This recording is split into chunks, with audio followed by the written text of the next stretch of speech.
And that's how Jeremy the Beagle lost his sight. Ha ha ha! Thanks for the story, Jim. Tonight at 9:30, the real story of how World War I started. So stay tuned. But now, to Amy with sports.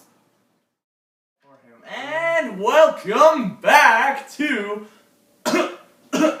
Sorry, excuse me. Welcome back to PARE Live, the only broadcast who reveals the truth about politics. That's right! Trump! Right now, we are going to reveal the truth about the start of World War I. So join us as we delve into the world of 20th century Europe. And discover The one and only truth.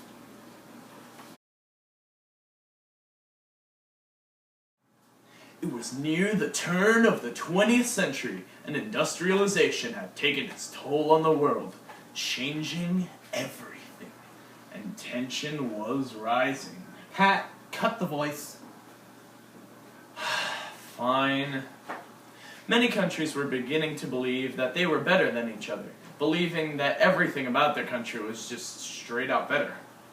This was caused mainly by their new industrialized power. This was called nationalism, and this huge economic growth caused many countries, such as Germany, to be very nationalistic. Britain soon began to worry. Other countries, such as Russia, were also growing in economic power. Wait, where are you going? Well, I'm gonna take my break. You got this, right? Take a break, Anyways, France and Germany, for that matter, were also having minor conflicts. France had just lost Alsace and Lorraine in the Franco-Prussian War, and we're still salty about it. That's right. This thought of nationalism in most of Europe caused so much tension between countries that a war was bound to happen. Now that European countries were on the brink of war would have only happened between one or two countries. But France was suspicious of Germany and believed that they were going to take over Europe. Also, Germany was hoping to keep the peace themselves, thinking that France wanted revenge on them. This made two alliances, the first of which named the Triple Alliance, which included France and Russia, who joined in 1882, and then Britain followed in 1904. The second alliance was named the Triple Entente, between Germany, Italy, and Austria-Hungary. These two alliances created even more tension between the countries. Let's move on to some very short-term causes. Austria wanted to get to the Ottoman Empire, which is south of the Black Sea. To do this, however, they needed to go through Serbia and Bulgaria. So, Austria tried to get through by annexing parts of Serbia. Inside of Serbia, though, there is a group of people named the Black Hand. These extremists believed there was only one way to stop Austria from taking over, and it was to create a little chaos. Archduke Ferdinand needs to be stopped. We need to stop Austria from completely taking over our country. We must kill him! Yes! Yes! Today will be the day that we rain on Ferdinand's parade.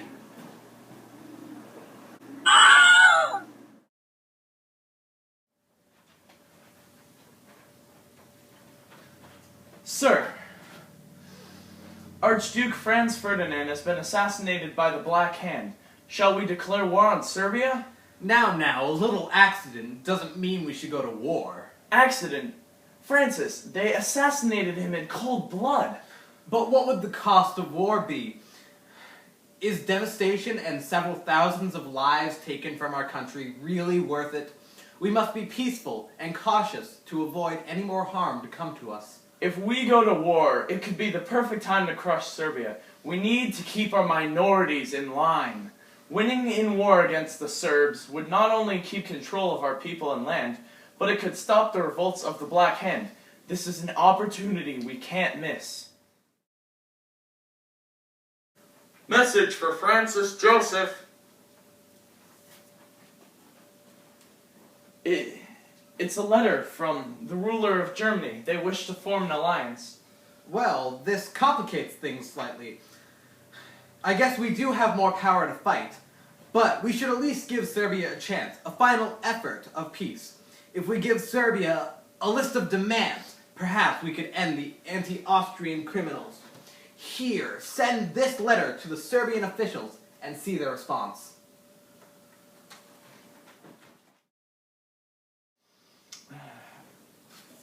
What is this? Your government must allow Austria to assist in the assassination investigation. All involved officials must be punished? These demands are outrageous. There's no way we can do all of this. Send a messenger, we will respond in World Council, in which we will reject.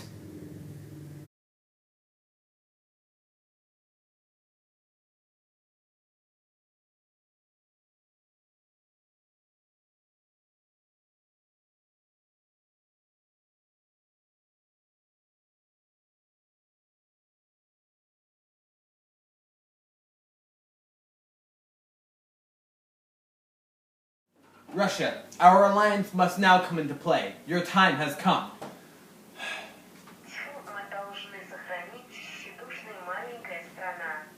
You know our agreement.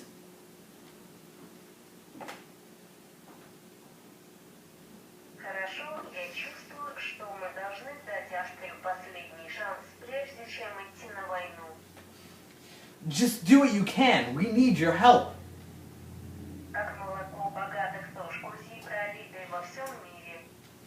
Aha! Now I feel like you're speaking my language. What's this? A letter from Russia? What do they want? We hope to avoid war by asking your country to lessen demands on Serbia? What do you say, Germany? No. War is the only way to settle this. Russia will perish for this letter. This means war! Our suspicions have been confirmed. Germany wishes to take over the world. Russia, we will help you in this war against Germany. Due to our alliance, Britain, you must help us in this war. I was just thinking that. It's like we're the same person. But never mind that. Before we go to war, I must check with Ireland.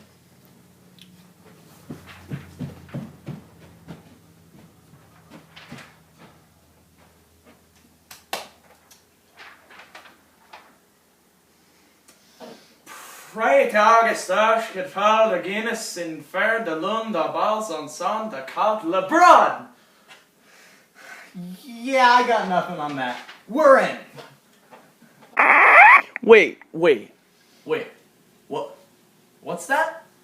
We only had a few seconds left to finish? Well, when did this happen? We only ever had 5 minutes. Fine. Lightning round.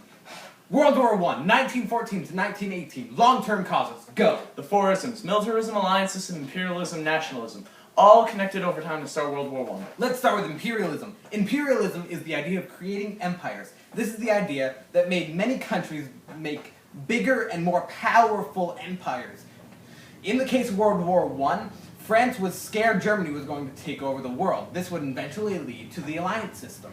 Next comes nationalism. The Industrial Revolution boosts the economy of several different countries. Also, countries creating empires really raises governments' egos.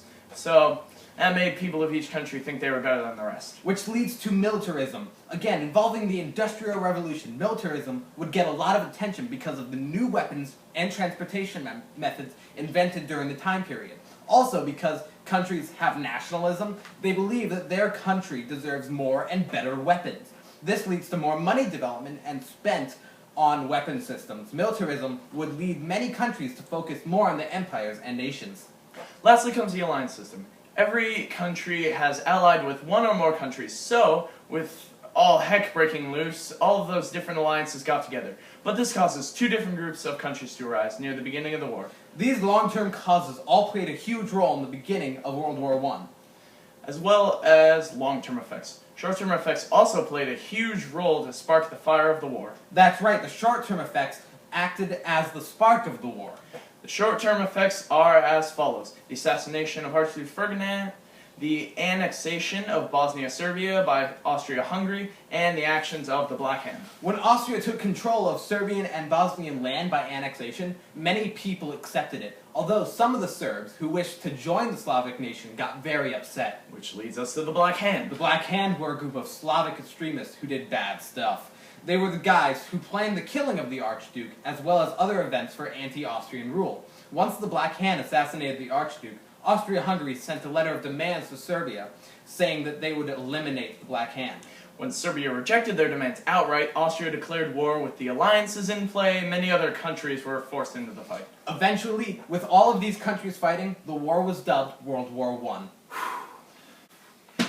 Well, that's all, folks. Tune in next time to PARE Live to hear the story of how Kim Jong-un will start World War Z. Thanks for watching. We'll see you next time.